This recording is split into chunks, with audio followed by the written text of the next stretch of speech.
And I see Jeff dropping. Welcome into the Locked On Podcast Network MLB Draft.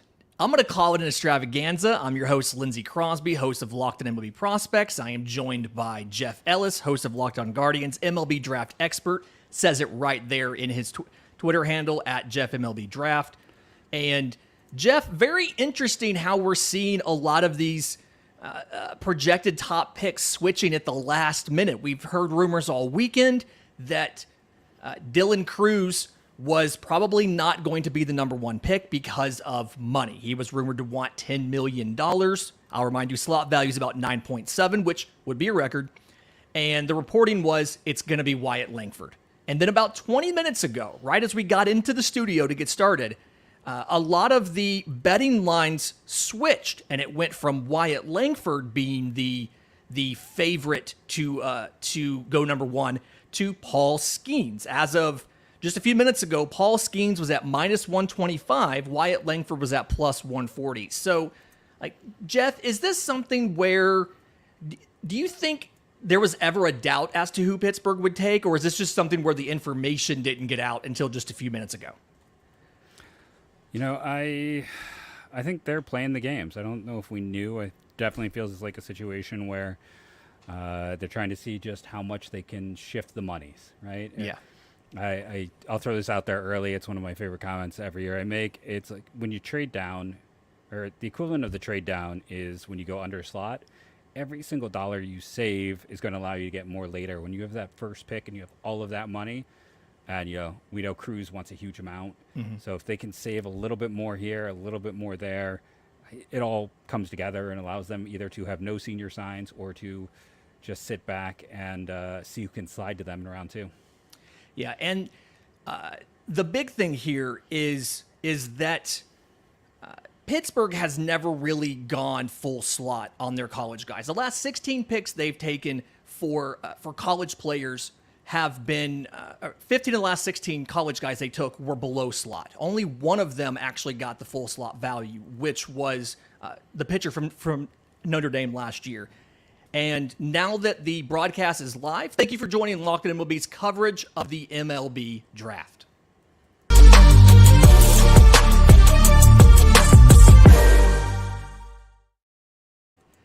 All right, Lindsey Crosby, host of Locked On MLB Prospects, Jeff Ellis, host of Locked On Guardians. Thank you to every single one of you that are here with us live.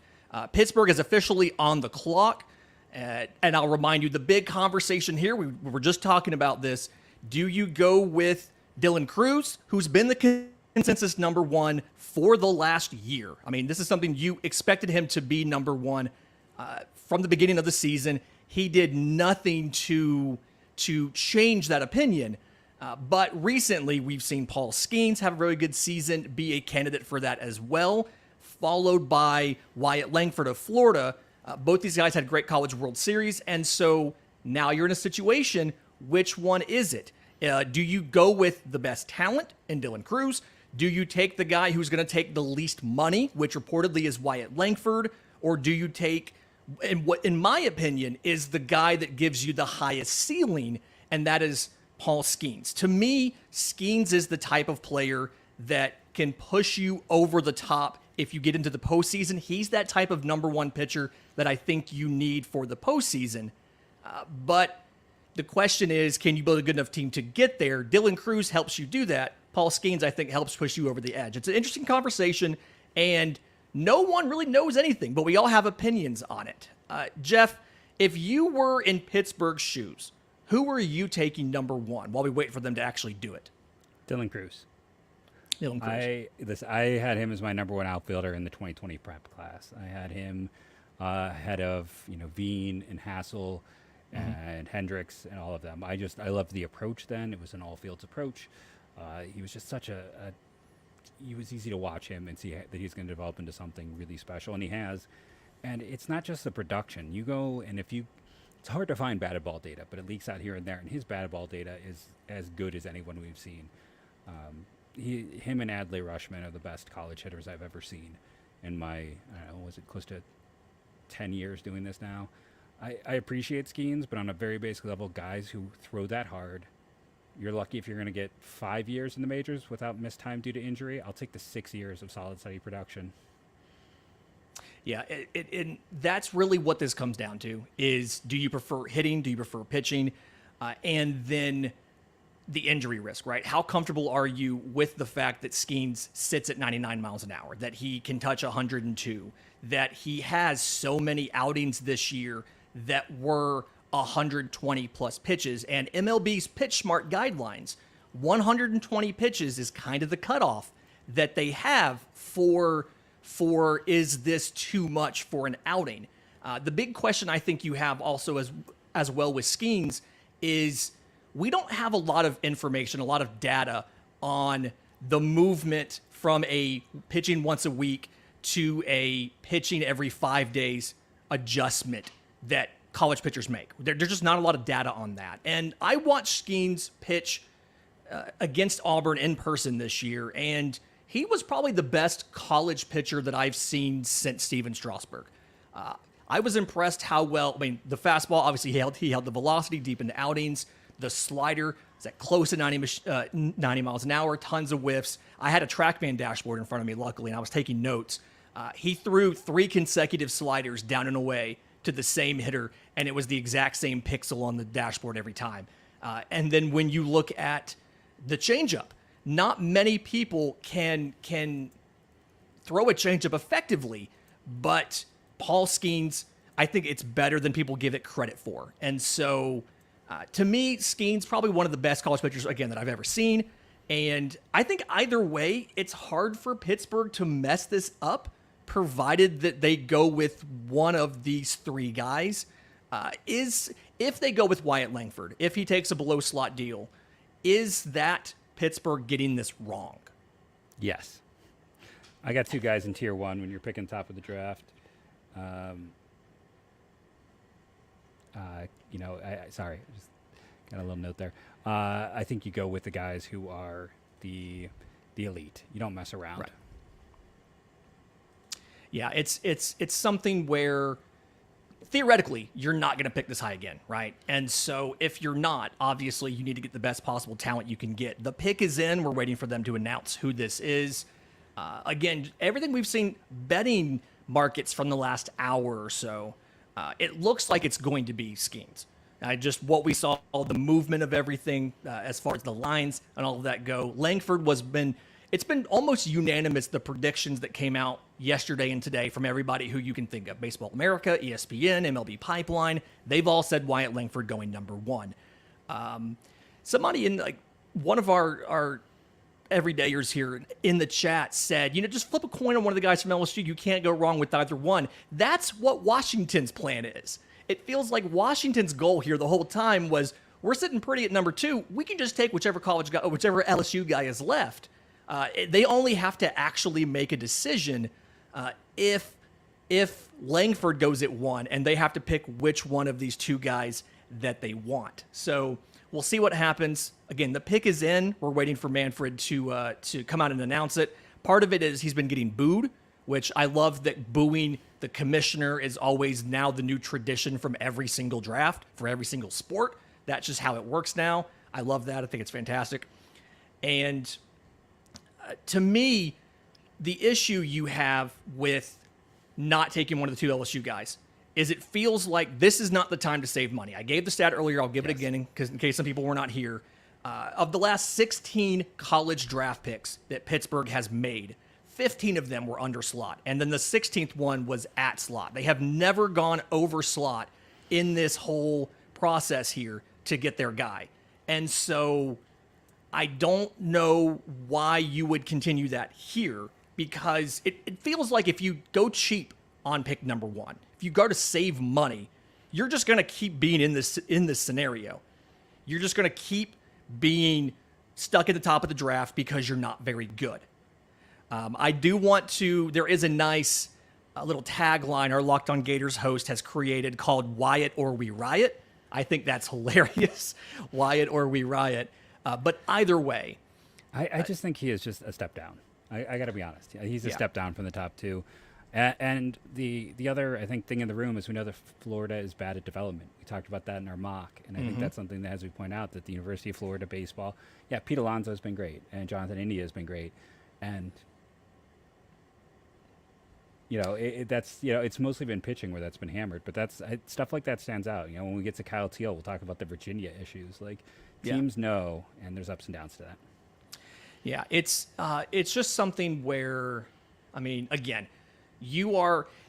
I think it would, not necessarily that it would be different, but I do think if you were competitive this year, then maybe there was a little more of a sense of urgency of let's get the best guy from that we possibly can.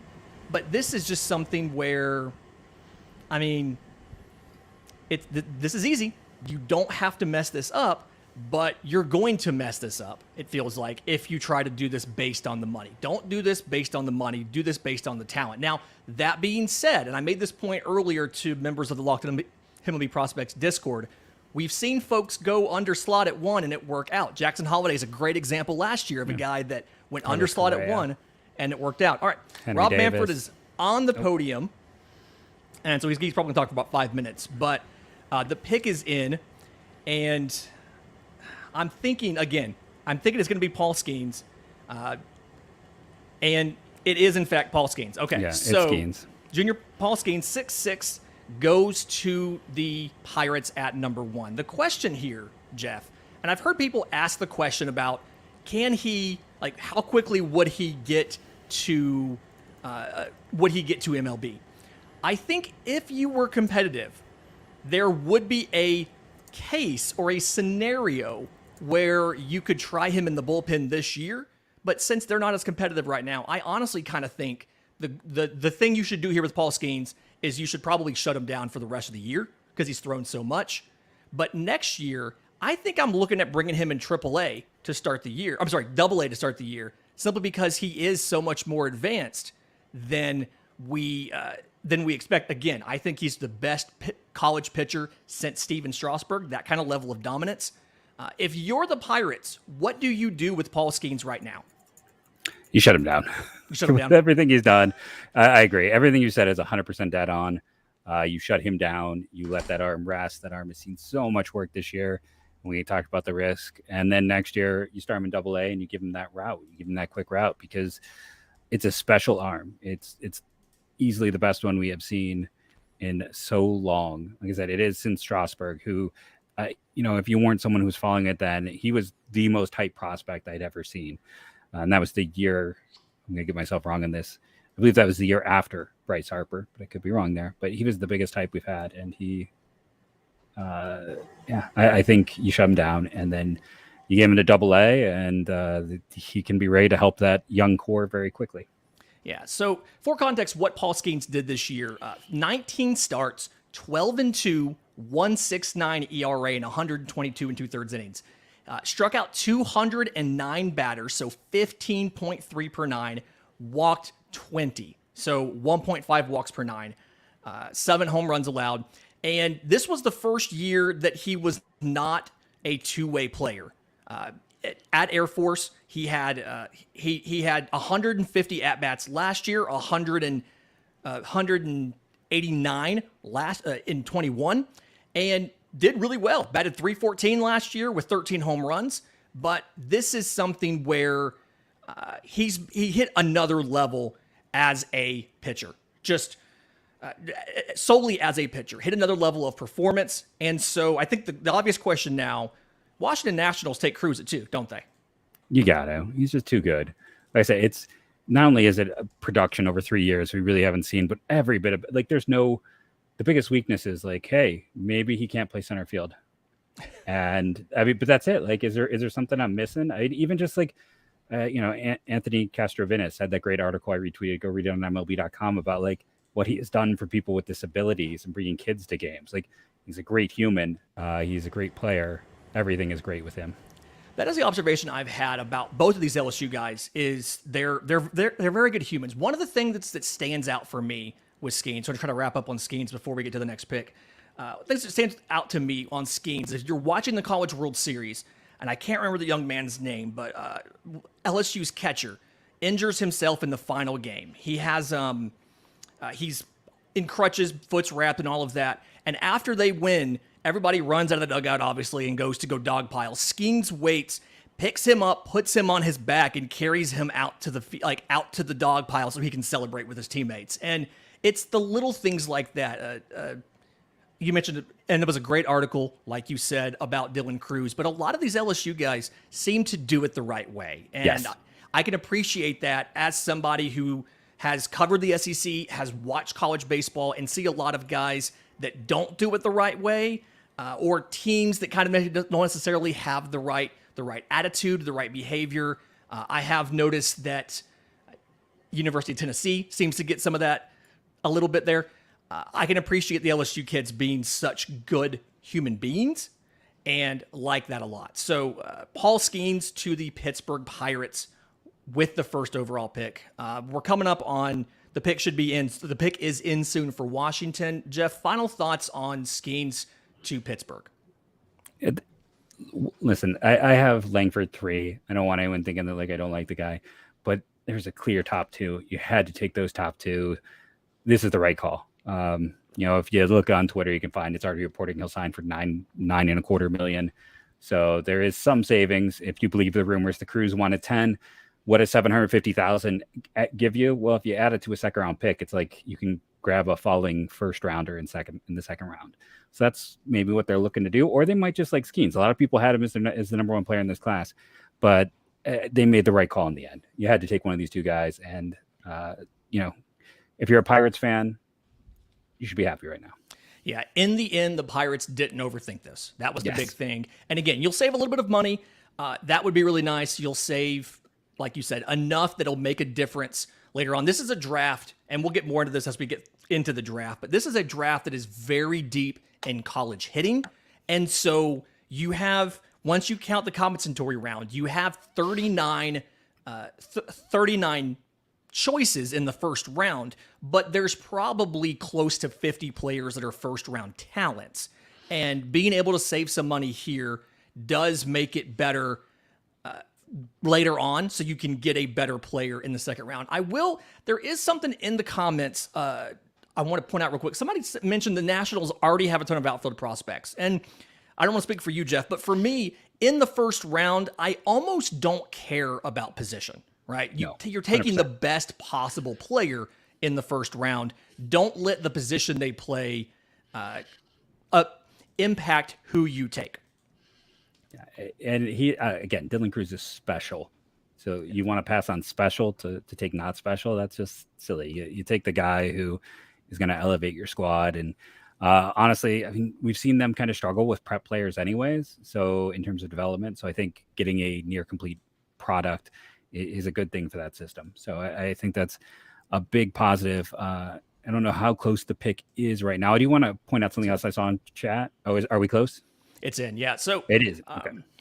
the number 2 pick is this draft profile is brought to you by Game Time. Download the Game Time app. Use promo code LOCKEDINMLB for $20 off your first purchase. Last minute tickets, lowest price guaranteed. With the number 2 pick, the Washington Nationals have taken Dylan Cruz from LSU. They did exactly what we thought should have happened. And so you are going to have Cruz missiles in Washington. I feel a little awkward saying that, like the FBI is going to come find me. They might. But this is a very good pick. And if you want an idea of what I think Dylan Cruz can be, Andrew McCutchen, peak Andrew McCutchen, I feel like is a good comparison. Something where both these guys chase very little. They're both very good, or in his prime, Andrew McCutchen was very good as far as barrels, launch angle, hitting the sweet spot on his stuff. McCutchen began his career as a center fielder with plus speed. I think Cruz is going to begin his career as a center fielder, although he's not as fast as Andrew McCutchen was. Neither one of them really has double plus power, but they do the best. They get the best quality contact that they can out of the physical profile. They were both around 6 foot 200. And so, yes, Andrew McCutchen uses his legs on the base path more than Cruz probably will, but they're very similar players. And if you remember at his peak, Andrew McCutchen's putting up 280, 380, 500 campaigns, hitting 25 homers a year. And I feel like that's probably what you're going to get out of Dylan Cruz. Yeah, I think it's MVP upside. I honestly believe that he is amongst the players that I've looked at. It's him and Adley Rutschman, just in terms of like security. They do everything, complete packages, no red flags, no character issues. Since he's a hitter, not a pitcher, I feel like drop him in Double-A once he signs. I put him in Double-A. I think he could be a player. He could be the first guy to the majors from this class if you want to get really aggressive. Now, the Nationals aren't exactly in a place where they need to be aggressive, but there's no weakness. There's no issue. There's no glaring anything. It's a whole fields approach. It's great batted ball data. It's great production. It's in the SEC. Listen, he's been the top player in this class for me for 3 years in a row. That's never happened. I won't say from, the minute the 2020 draft ended, because it would have been Tanner Witt, if I'm being honest, would have been my top player in this class at the end of 2020, the 2020 draft when they're all high schoolers. But from 2021 on, he has been the top player in this class. And even with Skenes, it's not really been close. I mean, Skenes made it a little bit close, but I think there's a little bit of fatigue on him that we're not appreciating just how good Dylan Cruz is and what type of hitter this guy is going to be. I will give him his flowers as far as some of the MLB analysts who give future value grades on these prospects. I have seen, he's probably the only one I've seen that has gotten 65s as far I'll give as him a 70. Future. There you go. See, that's something where that is MVP level. That's 2 standard deviations above your average player He'll in do it MLB. all. Yeah. And if you put him in right or left, he's potentially a Gold Glove player there. Like he runs enough and has enough. He has all the smarts of like an unathletic kid with better athleticism than you think, a whole field approach. I mean, occasionally, something weird happens and a guy like this doesn't work out, but it's almost always due to injury. I don't see a pathway to not success. And I know people always tell me it's the baseball draft. You can't say that, but I don't know. He's about as safe as I've ever seen. There we go. Okay. So the Detroit pick is in. Is this Wyatt Langford or is this the field? Who are you taking? I'm taking Wyatt Langford, and if they're smart, they will too. Yeah. Okay. So, and this is something. So Detroit, brand new regime here. This is new staff making this pick. This is their first draft pick, and so it's really hard to know what direction they were going to go with this, because this front office, this constitution of the front office, has not made a draft pick before, so we don't have priors to go off of. But this is just something I think just about anybody, even if you had a demonstrated proclivity for prep players, for arms, whatever it would be, this is the slam dunk number 3 to me. How much room is on your board between Langford at 3 and the 2 prepsters at 4 and 5 or farther down?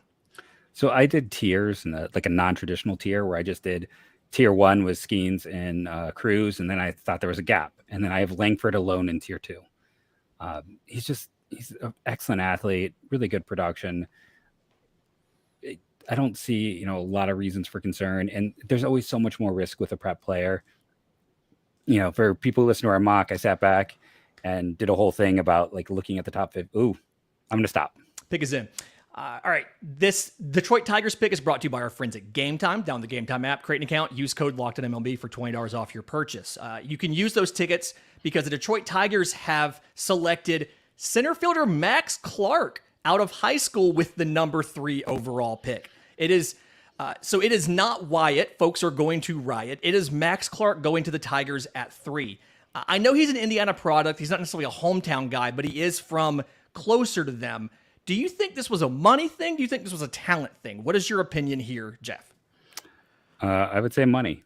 Max Clark has kind of let it be known that he's cheaper to sign, is what it sounds like. Everyone and their mother was talking about him as the guy to save some bucks.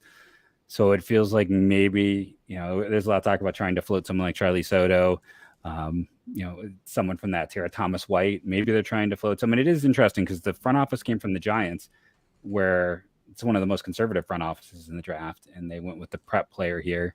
To go back to my original point, I took the last 16 years of draft, 2000, 2016, enough time to give value, and took the top 15 picks, the best players in the draft. And to get to at least 6 WAR, which is like 2 good years, only 33% of prep outfielders got there, as opposed to 42% of college. So it's a big risk. I think both guys are center fielders. I think if Max Clark went to school for 3 years, you're hoping he becomes Wyatt. Yeah, it's something to me when I look at these two prep guys. Max Clark felt more like the Dylan Cruz mold as far as not as good, obviously, as Cruz. I don't think he's on the same tier as Cruz, but something where his power doesn't necessarily stand off the page to you, but he's a consistent offensive performer. He's going to have a plus hit tool. He's going to have an average to above average power tool. He is a Vanderbilt commit. That's a common thing we see with all these top draft picks, and they know they're going to lose these guys in the class. But to me, I felt like he's probably a safer prep pick than Walker Jenkins, but Walker Jenkins, because of the power, had a better ceiling as far as a prep guy. So Clark over Jenkins, solely a money thing here, I think. Yeah. But and he's a sure center fielder if you want to talk positional value. Where Jenkins is probably. I'm seeing some talk that Langford might not be going 4 either. So I'm just going to throw some fuel to the fire that this could get a little weird. Just saying that. So we'll have to see what's going to occur. But I think it's not going to be Langford to the Rangers either. But yeah, I think if you're Max Clark is he's a center fielder all the way. So if you're looking at positional value, I can see that over Jenkins, but I have Clark 6 on my personal board. So I'm a little bit different than most. Most have a clear top 5. Yeah. But he's a good player. I can't pass on one of those 3 big college guys. Like if you were running a room, could you have passed on Langford? See, in the Tigers situation, I don't think I could have passed on it because this team needs so much of a infusion of talent. They've had these guys they've taken early, Spencer Torkelson and Riley Green. The development hasn't necessarily worked out like we thought they would. They're coming around, but it's not necessarily been a smooth progression for these guys. And so Wyatt Langford, to me, felt like a better decision simply because he's had more high-level experience. I wouldn't say he's been developed more. He's coming from Florida. We've had that conversation ad nauseum. It's going to come up every time a Florida pitcher gets taken, when Hurston Waldrop gets taken. It's going to come up when Rhett Lowder gets taken from Wake Forest because they're the flip side of that. But either way, the pick is in for Texas. We're just waiting on the commissioner to come to tell us about it. From what I understand, Clark was the top player on the Rangers board. And so that was the chatter of late. Everyone had him. Everyone and their mother had him to the Rangers. So, but before the last 2 weeks, Walker Jenkins was the guy everyone had. So I'll be curious to see what they do. It's going to be really interesting as far as what do you do here? How do you adjust? Because the board always changes. It's a dynamic thing. Does Langford fall very far? Oh, it gets interesting just because, do the Twins jump? The Twins have a history of grabbing sliding talent. It would be sliding talent. It's like, how far can he get? 5, 6. I don't think Oakland will pass. They love athletes. And the other thing I just want to say about Langford in Detroit is like, it feels like with their current core, he would fit perfectly timeline wise. Like when you're adding him, again, you don't draft for need and you don't draft for things like that. But for most of us, he's the top guy and he fits their core as well, which should be just a bonus. Yeah. But yeah. Okay. This number 4 pick from the Texas Rangers is brought to you by our friends at Game Time. Download the Game Time app, create an account, use promo code LOCKEDONMLB. With the number 4 pick in the draft, the Texas Rangers have picked Wyatt Langford, the outfielder out of Florida. And this Texas Rangers team is the only contender up here in the very top of this draft. Something where, Wyatt Langford went nuclear in the College World Series, batted .375, 3 home runs, which is not easy in Omaha, had 9 RBIs. And on the season, Wyatt Langford had some of the best power production of any Power 5 player. The question for me with Wyatt Langford is looking at the defense. We know the power is going to be plus to even higher than that. The good comparison here is George Springer as far as the talent. He obviously tons of power. He's not the same size as Springer. Springer's just massive, but he walks. He's a patient hitter. Has great great game power, but defensively is probably, I think, a tick below where Springer is. It's probably confined to a corner. We saw him have some noteworthy trouble in Omaha in left field, although it is hard to play outfield in Omaha. But I watched him in center some this year, and it felt like he struggled in center and then could never really beat out whatever options were there for center field with Florida. Wyatt Langford going forward, is this an offensive, like a left field only or DH kind of profile? I think you send him out there in the minors and give him every opportunity. Some people think that like he could be, a center fielder, and I still see people who, and at points, I'm like, maybe he can still be one. Okay, what happens if he gets full reps there and gets a full year? I think you give him every opportunity because there's so much more value in that. But maybe that's why the Tigers didn't like him. Maybe they wanted the sure center fielder. It's not to say they didn't like it, but why they didn't draft him as well as money. But I think you send him out there, and I think he's got enough arm for right. It may not be. I would feel okay with him out there. He's not going to win any awards, but it's not like it's a below average arm. It's kind of average. So one of the outfield spots will work. The bat's going to play. You could put him at first base, I think, and the bat would play. But Texas made the right call here. I'm glad they didn't. What I saw was wrong, that they did not go another way. When a top talent falls to you, you jump. Yeah. And everything we're going to see right now, for the most part, is going to be misleading and stuff like that. You mentioned the money. I do want to discuss the money real quick, because the slot value for the number 4 pick is $7.7 million. And I'm rounding here, obviously. But the Rangers don't actually have a ton of money. Their entire bonus pool is $9.9 million because they lost a second round pick and a third round pick because they signed Jacob deGrom and Nathan Eovaldi. And so this is something they're going to need Wyatt Langford to take a below slot pick, simply so that they can have the hopes of getting a better option down on the board. Like, they have to be cognizant of the money. You have to think that may have affected things a little bit there. Yeah. And I'm curious what the money cost will be, because that was part of the calculus when we thought he might go 1. That he was going to be a big savings for Pittsburgh relative to their 9.7. So, I don't know how much of a saver. He feels like he's probably going to be close to $7 million in signing. That could have been one of those things too, where Texas probably didn't expect Langford there. They probably called his agent, asked what the money is, and we're adjusting. I bet they're adjusting draft plans right now as we speak. If Max Clark was the plan, because I bet Langford signs for more than Clark. That's just a general feeling I would have right now. But yeah, it's nice to see things are getting wild early on in a way that our top 3 were not the top 3.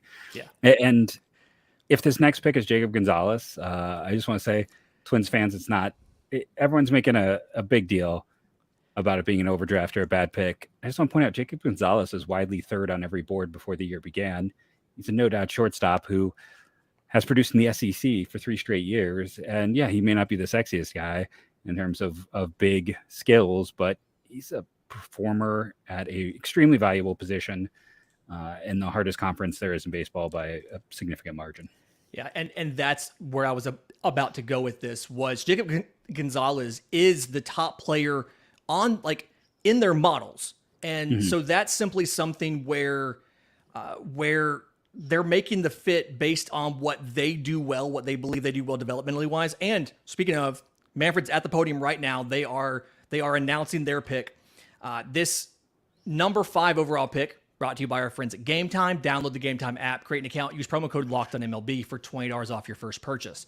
With the number 5 overall pick, the Minnesota Twins have taken outfielder Walker Jenkins out of high school. So they go with the other big prep name. The top 5 end up coming off the board in the top 5. So what can you tell our Twins listeners about Walker Jenkins? I kind of set up as I'm more of a safety guy of thinking I'm not going to be sold on this Walker Jenkins. I'm just not going to be sold on him. And then I just sat and looked at the data and I went, wow, this is the player that reminds me of Dylan Cruz from 3 years ago in terms of like a whole fields approach, a complete hitter. He actually is right now a little bit above average of a runner. He's probably a corner outfield guy, but a center fielder in high school. He's got more power potential than Cruz because he's bigger, but I think there's a lot that can go here. I do want to make one comment. I saw our buddies Locked On Astros were saying that Max Clark compared to Corbin Carroll. I just want to point out, like, the prep outfielder I see the most of Corbin Carroll is actually Clint Frazier, and that's kind of the fun with comps is we always go for the positive comp. We never go for the other comp. So, if you want a guy who's physically maxed out with a big Instagram, Twitter back in the day, that was Clint Frazier. That should be the Max Clark comp. Maybe he turns into what we thought Clint Frazier would be. But I know, and we're gonna have our own comps. But I just want to say we should always maybe in the future. I want to see someone who does the good and the bad comp. Here's the best case scenario. Here's the worst case scenario in the comp. For Walker Jenkins, he really feels like you're looking at a 30 home run ceiling, right? Power probably 60 to 65. I think defensively he'll be above average, but like you said, he's going to be confined to a corner. The speed's above average as well. Something where he's plus run times now, despite already being 6'3", 215. But typically we see a lot of those back up just a little bit as guys continue their physical development. He's a North Carolina commit. Feel pretty confident. Obviously, he's going to report. He's going to sign being taken this high. He'll be the Twins' top pick. Exactly. Yeah. I do feel like his swing is geared, like his lefty swing. It's a beautiful swing if you've had a chance to watch it, but it does feel like he is very much, he is going to fall victim to some of that 3 true outcomes swing and miss stuff. The Twins are already one of the teams that strike out the most in all of Major League Baseball. And this just kind of feels like doubling down on some of that. And is that a bad eval on my part, or is that? No, I mean, I can definitely see that in there. And it's, I could see that. And then I also kind of have this feeling like watching him as good of a hitter as he is. I wonder if it's something that can be worked out, like just getting more reps to seeing better competition. I think, like I said, I misspoke earlier. I wanted to say he'd be their top prospect. Not, of course, he's their top pick. But yeah, I mean, there's gonna be some swing and miss, but that's as he taps into more of the power.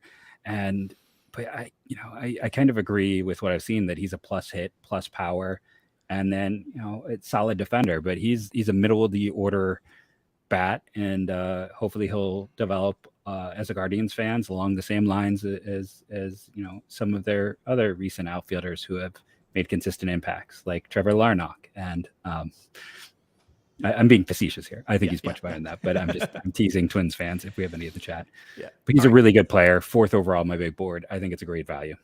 Okay.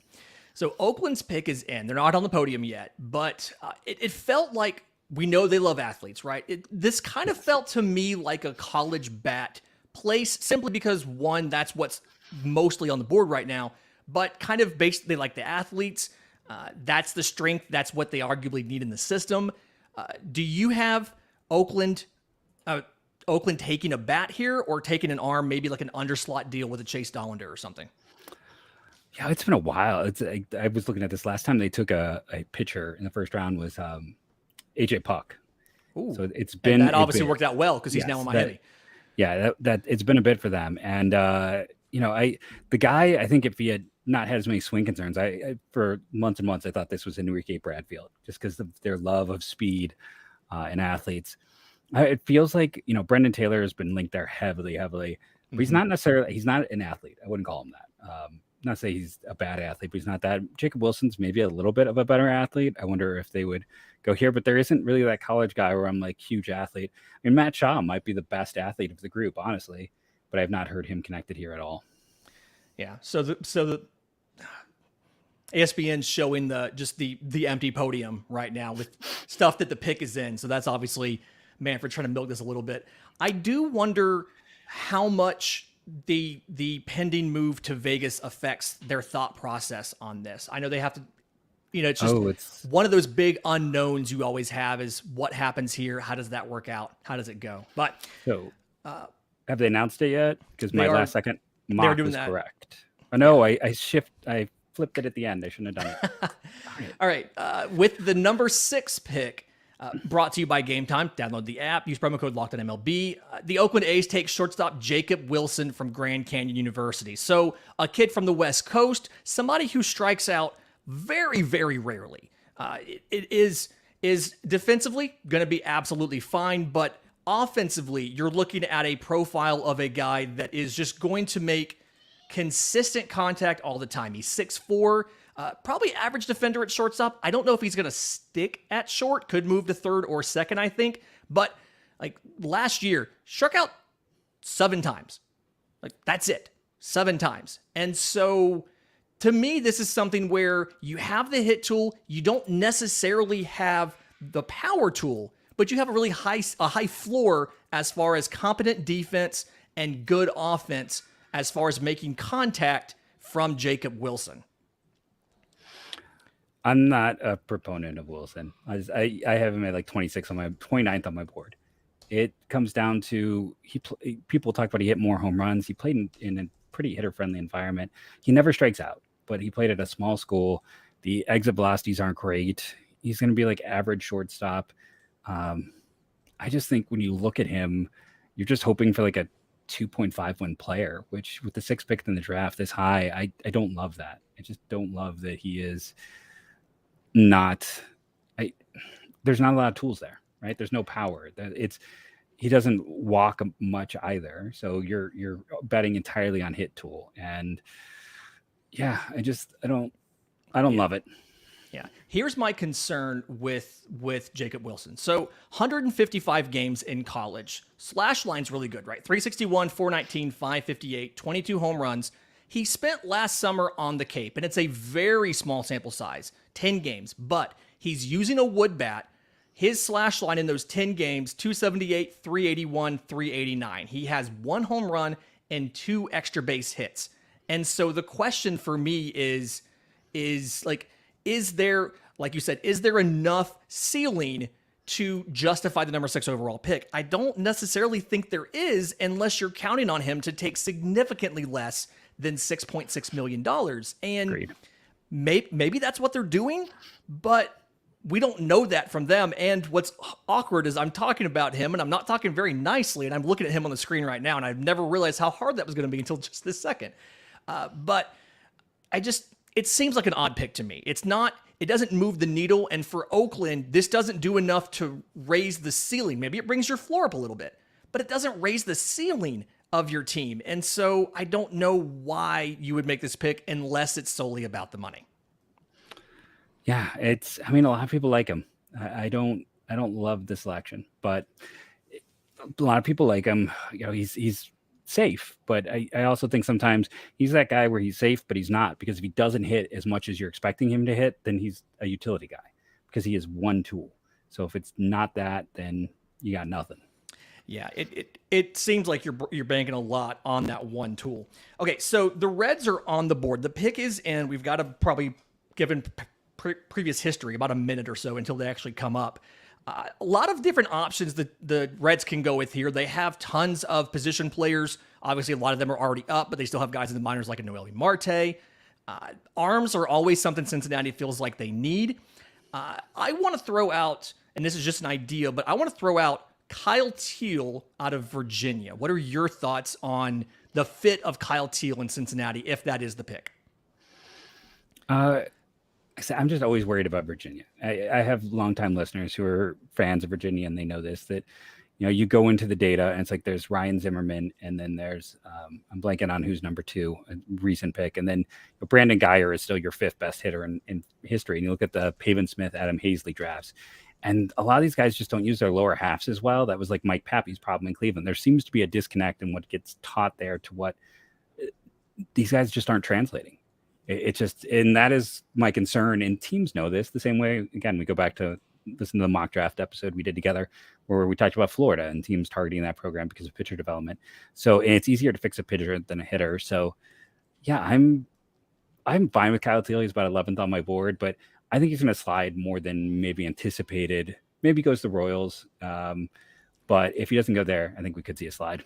Yeah. And I've had Teel in the Royals circled for a long time because the Royals have an organizational need for catcher. They are not great, like in the entire organization at catcher. Obviously, they have Salvador Perez at the major league level. They have MJ Melendez, who's playing more outfield than catching right now. He's almost exclusively in the outfield now. And so, not to take it too far from the Reds because they are on the clock, but it's absolutely, I do think that Teel could fit but needs to be somewhere besides Cincinnati. The Royals would make more sense. For Cincinnati, real quick, as the commissioner walks out, who do you like for this pick?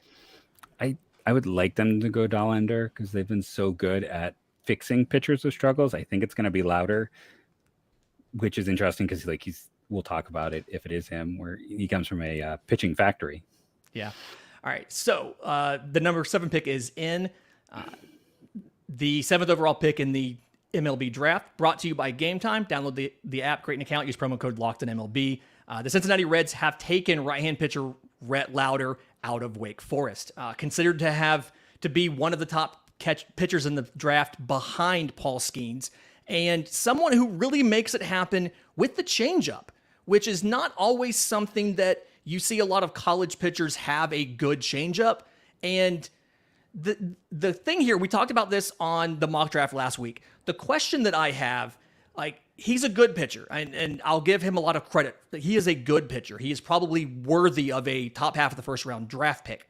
My question is, how much development can you expect out of a pitcher from Wake Forest, because they have the pitching lab and these guys that they produce are so polished when they get to MLB? It's almost like the opposite of the University of Florida. Florida doesn't develop their guys. Wake Forest, these guys come out almost as finished products. And so is the choice of Rhett Lowder. He's going to move faster the system, it feels like, provided he can adjust to the throwing every 5 days.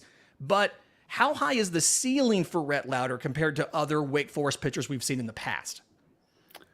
I think it's lower, but interesting. It's because he's so much safer. Like you look at Cusick and Schuster, they threw a little harder, had that slider. The one thing with the changeup is it's often most effective as almost like a platoon pitch at the big league level we see. So it's going to be a good weapon sometimes, other times it's not. I'll throw this out to Reds fans, talking about all-time history of Wake Forest players. The 4th greatest Wake Forest Major League player by WAR is Stuart Fairchild, former Reds draft pick and outfielder. So that program has struggled to produce. I like Lowder. I have him 11th, but he's safe. But unlike Schuster and Cusack, he has good control. That's one of the things. He's got the control. He misses bats on okay right.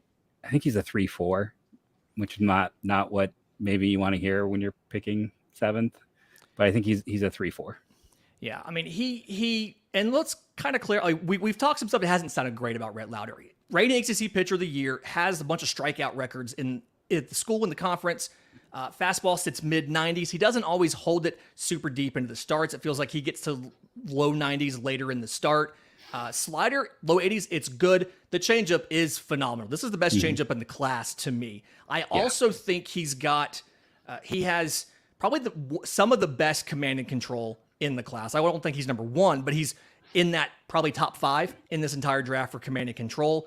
And that is going to help him a little bit, as well as the sequencing being so good. He likes to pitch backwards off the slider, and the changeup can land everything for a strike. And I don't notice any significant platoon splits with Rhett Lowder. It feels like he's able to make it work against both lefties and righties. And I think that's a big part of it. He's going to move quickly. I don't think we see him pitch this year in the bigs. There was a question there in the chat. Might not even see him pitch in the minors this year. Yeah, these guys that go deeper, go to the College World Series, I'd probably have him shut down for the rest of the year, and then you'd see him beginning of the year next year. But I do think Rhett Lowder is what this team needed as far as more reinforcements pitching-wise. And you have to think, if you can get a little more velocity on him, which, again, that's a question. Even just maintaining the mid-90s velocity deeper into the start, that's probably the key to transcend that number 3, number 4 kind of cutoff there, I think. Yeah, I mean, I think you're probably looking at 2025. Let's be honest. Like, even 1 year in after drafting is very rare. There aren't a lot of guys who make that leap. So he's away, but he is going to, like, say, safe. He's got command. He's got control. If anything makes a pitcher fail, it's those. So he's got that. He's only 6'2", so he's a bit of an undersized righty. What you see is what you get. So he'll move quickly. He's a good prospect. Just another solid arm. Okay. Pivoting to Kansas City, their pick is in. We've talked about it a minute ago. They very, very much need They very much need catching in the organization, but a lot of different options they can go here. Who's on the top of your boards as far as best talent left? I've got Chase Dollander and then shortstop Arjun Nimala, the prepster, as well as Kyle Teel as some of the best talents available right here if they choose to go that direction. My top three would be Matt Shaw, Tommy Troy, and Nimala in that order. Teel would be 4, and I believe Blake Mitchell, or Dollander then Mitchell. I will say, like, the riskiest thing, even more than pitching, is prep catching, and a lot of great prep catchers. The bat, it takes so long to develop. We see them change positions, so that's part of the danger with them. They've been tied pretty much exclusively to Teel and Mitchell, so expecting one of them here. Yeah, I mean, this feels like this is kind of the floor for Teel. The pick is in, and all right. So with the number 8 pick in the 2023 MLB Draft, it's brought to you by Game Time. Download the app, create an account, use promo code LOCKEDONMLB for $20 off your first purchase. With the number 8 pick, the Kansas City Royals have taken Blake Mitchell, the prep catcher out of Sinton High School in Texas. So we thought it was going to be a catcher. I didn't think they were going to skip Teel to take the prep catcher simply because obviously, like you said, prep catcher is one of the riskiest profiles, if not the riskiest profile in the entire draft, because in essence, you have to teach them how to call a game as well as develop the bat and everything else. I will give LSU props. He's an LSU commit, so they technically get three draftees in the top 15, maybe. I guess they get credit for this, maybe, or in the top 10. Yeah, he's got an 80th grade tool. That's his hair. It's fantastic. The arm's close. The arm's the arm is very good, but the hair. If you watch the combine, they actually asked him what his hair care regimen is in one of the interviews. That's how good his hair is. He's, we tend to think athlete run fast. He does not run fast, but he's a great athlete. Pop times, arms, power. It's a risk, no doubt about it. Prep catchers are a risk, and part of the reason is, again, I'll go back to what I said before. It's like it takes so long to develop as a catcher, and like you talked about, that sometimes Bryce Harper was a catcher. He didn't stay there because the bat was ready. Perry Ford with Seattle, was Tyler Soderstrom with Oakland. It could happen with him, whereas the bat progresses. Even MJ Melendez, which might also just be being blocked in KC, but like they've got some guys. It's interesting. It's not a bad pick. I have him 13 on my board. I think part of the Kyle Teel thing, I really do think, and it's like having talked to people over the last 5 years, there are concerns with guys coming out of Virginia. Yeah, it's it's one of those. Looks like he's going to be the guy that drops. But Blake Mitchell goes number 8 to Kansas City. We're going to close out this stream. We do have the link to the next stream is in the description of this video. It's also on the YouTube page for Locked On MLB Prospects. If you want to follow along, we're going to move to that stream for picks 9 through 16 so that we can go live on those 8 team shows. So again, we are through the first 8 picks, and when we get into that new stream, we're going to be on pick 9 for the Colorado Rockies. That pick is in. We will see you over there in just a minute.